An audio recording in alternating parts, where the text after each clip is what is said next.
Hi, good morning. Welcome to Bret's Table here on a Sunday morning in St. Paul, Minnesota. Happy Advent and happy Hanukkah. Sorry I was a bit late, a minute late, because I was fighting with the wine bottle, trying to get the cork out. So I'll talk about the wine a little bit later. But today we are going to be making Coquilles Saint-Jacques. Last Sunday after the class, I was talking to my friend out in California, and he suggested making this dish, which I haven't made in probably 20 odd years. I learned how to make it when I was actually assisting cooking classes at one of the local cooking schools here by the name of one of the chefs, Eberhard Werthmann. And he introduced me and a lot of other folks how to make this amazing dish. So I was talking to my friend here in St. Louis Park, and this is a traditional vessel that you cook these in. And Chef Eberhard would actually pipe mashed potatoes that had a cheese in it. It was kind of like used as a dam to so that the filling wouldn't fall out. So if you don't have one of these scallop shells, you could actually use a ramekin to make this dish. Otherwise, I am actually going to be using this round gratin dish, since I ended up getting 6 beautiful scallops from Coastal Seafood. So let's get started here. I'm going to move my camera closer to my oven and range. So what I have back here is a shrimp stock that I had shrimp last night for dinner. So I took the shells and a carrot, a stalk of celery, garlic and shallots, and I threw all that into a pan with some water, and I cooked it for about an hour to make this stock, which we'll be using today. And I've looked at many recipes. Well, many, that's a relative term. In some of the recipes, they say to saute the scallops. And other recipes say to poach the scallops. So I am going with the school of poaching the scallops this morning, because I think they'll cook all the way through more evenly before I run the dish under the broiler after it's prepared. So I've got some beautiful scallops here, and sometimes the scallops have an abductor muscle that you have to find on them and pull that off, because it's quite tough. So this one I see doesn't have one. I just had, here it is. So this is the abductor muscle, if you can see it. So I'm just going to pull that off because it's quite tough. So I'm going to take my scallops, and I'm going to just put them into my poaching liquid, which is there in the back, and turn up the heat a little bit, because these have only been out of the refrigerator for about 15 minutes.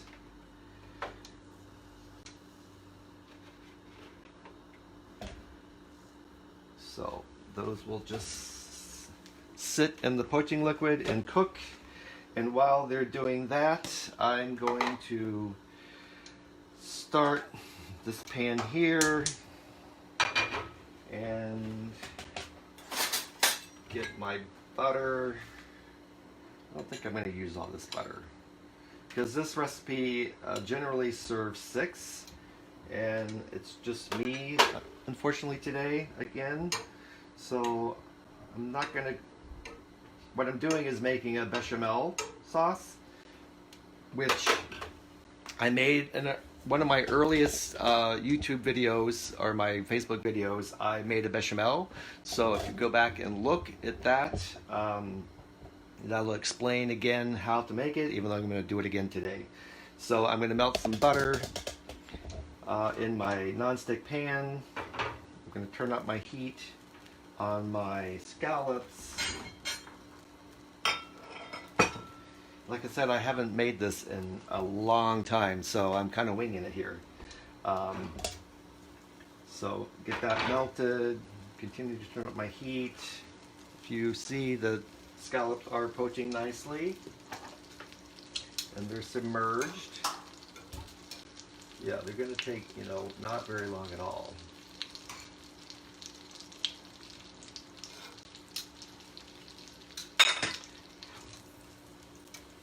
Got some butter melting, so I've got some shallots that I'm going to saute real quick.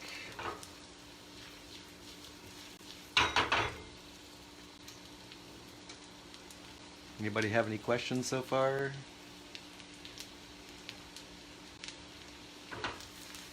So we're just going to sweat the the shallots in the butter here, just to cook them a little bit. And then I will add some garlic. Some of the recipes also said to saute the mushrooms, but I'm actually going to poach the mushrooms as well in the same liquid. Because there's plenty of butter in this dish.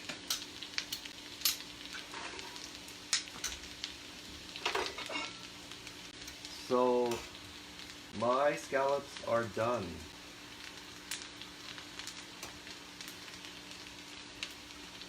So we're just going to remove them and put them in my gratin dish.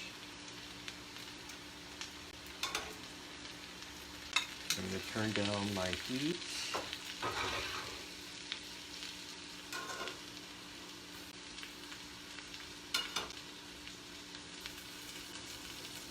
So there are my scallops ready to go. Just set those aside. Now I'm going to put my mushrooms in. I have only 3 mushrooms, that's a lot. So now I'm going to add my garlic. Saute that for a minute. And the reason that I put the garlic in later is that it cooks faster than the shallots, and I don't want the garlic to burn. I'm going to add a little bit of salt. I'm going to add some salt to my scallops. And then I'm going to add my flour.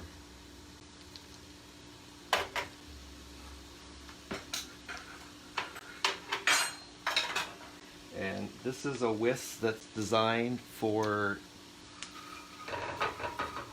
stirring a roux such as this because it's flat against the pan. I'm actually going to add a little more flour.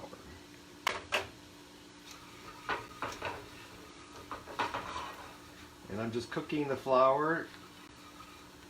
It'll thicken up.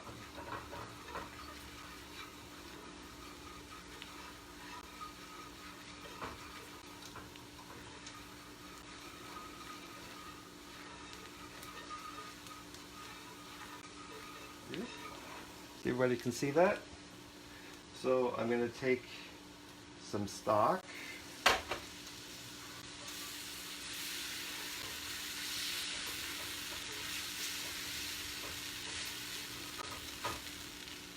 A little more stock, so I'm adding it slowly.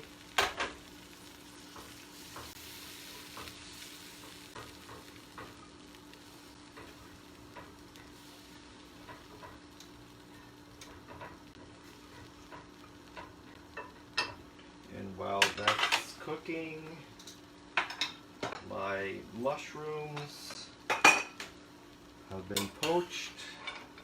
So I'm just going to scatter them around with my scallops.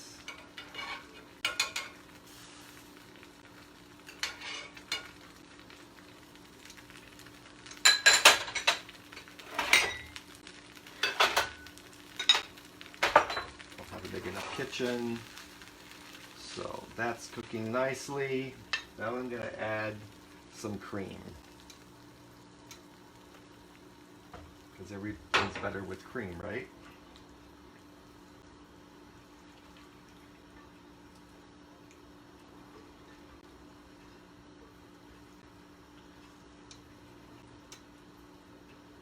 And I'm going to add a little wine as well, and some salt. Sure glad that didn't hit the floor. So, throw in a little wine. Turn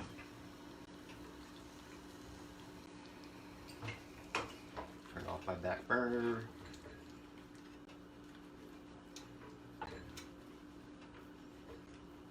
So this is a kind of a modified bechamel, because usually you use milk when you make a bechamel, but I use stock instead. But then I added some cream. And I'm just going to taste it, just to see if it's got enough salt in it. It doesn't. So I'm going to add a little more. Going to turn down my heat, and actually I'm going to add a little herbes Provence. Not really called for in any recipe that I've seen, but why not?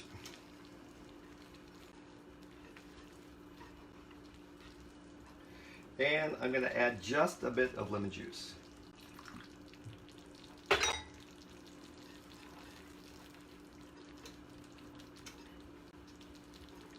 And then I'm going to add my cheese. You could also just sprinkle the cheese on the top before you put the sauce on, but this way everything gets heated together.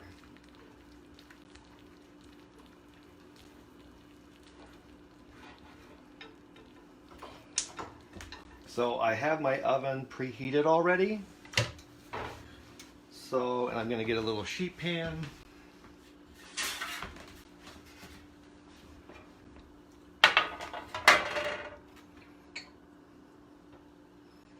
So there's my scallops.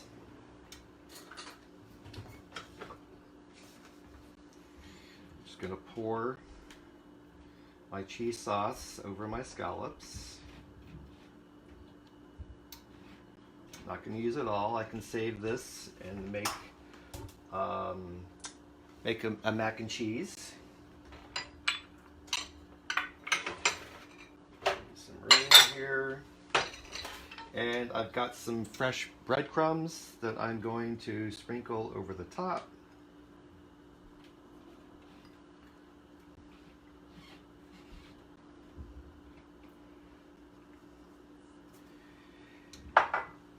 And I'm going to take a little bit of olive oil.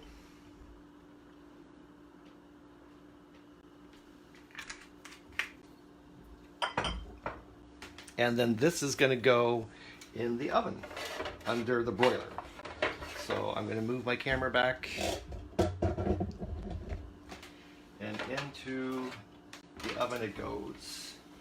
And the broiler is like six inches lower.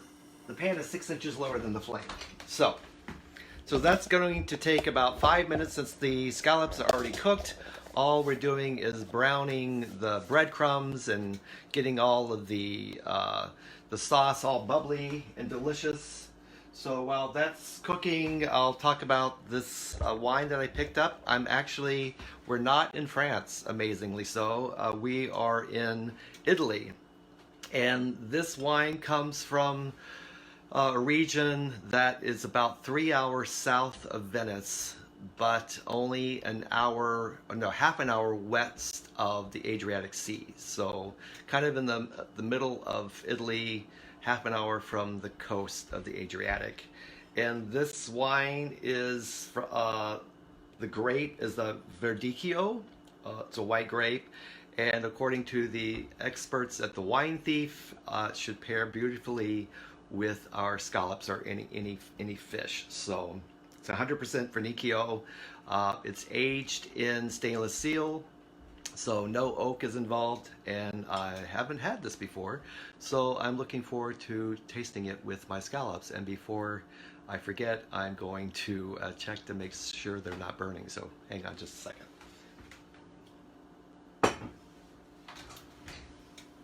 Nope, they're not burning. Everything's looking good. So does anyone have any questions today? Literally, this took less than 20 minutes. It took me about 10 minutes to prep everything. It's always great, you know, when you are preparing a meal to have everything measured out, ready to go. This is called a mise en place. It's so much easier to cook than realizing, you know, that you forgot something. But if you have everything on your tray and you used everything, that means you didn't forget any of the ingredients in the recipe. So, which you know, when I don't mise en place something, I tend to forget, you know, sometimes a key ingredient, which is really a pain in the neck. So, we're gonna check my scallops again to just make sure they're not burning. See, I don't know if you can see. No. Maybe a little bit down there.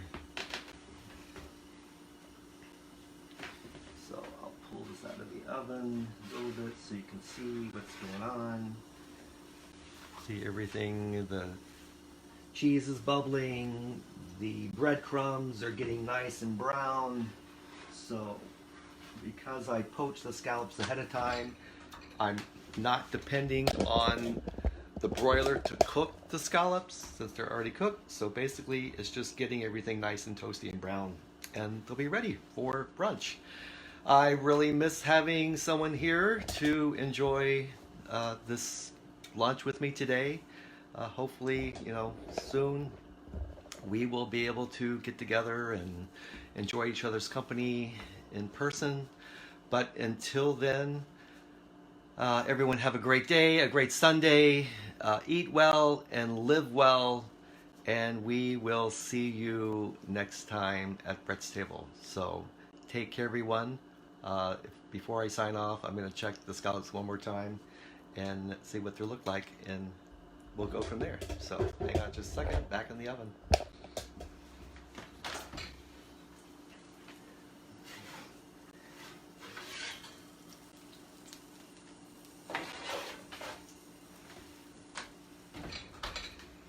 Here we go. They look absolutely amazing. So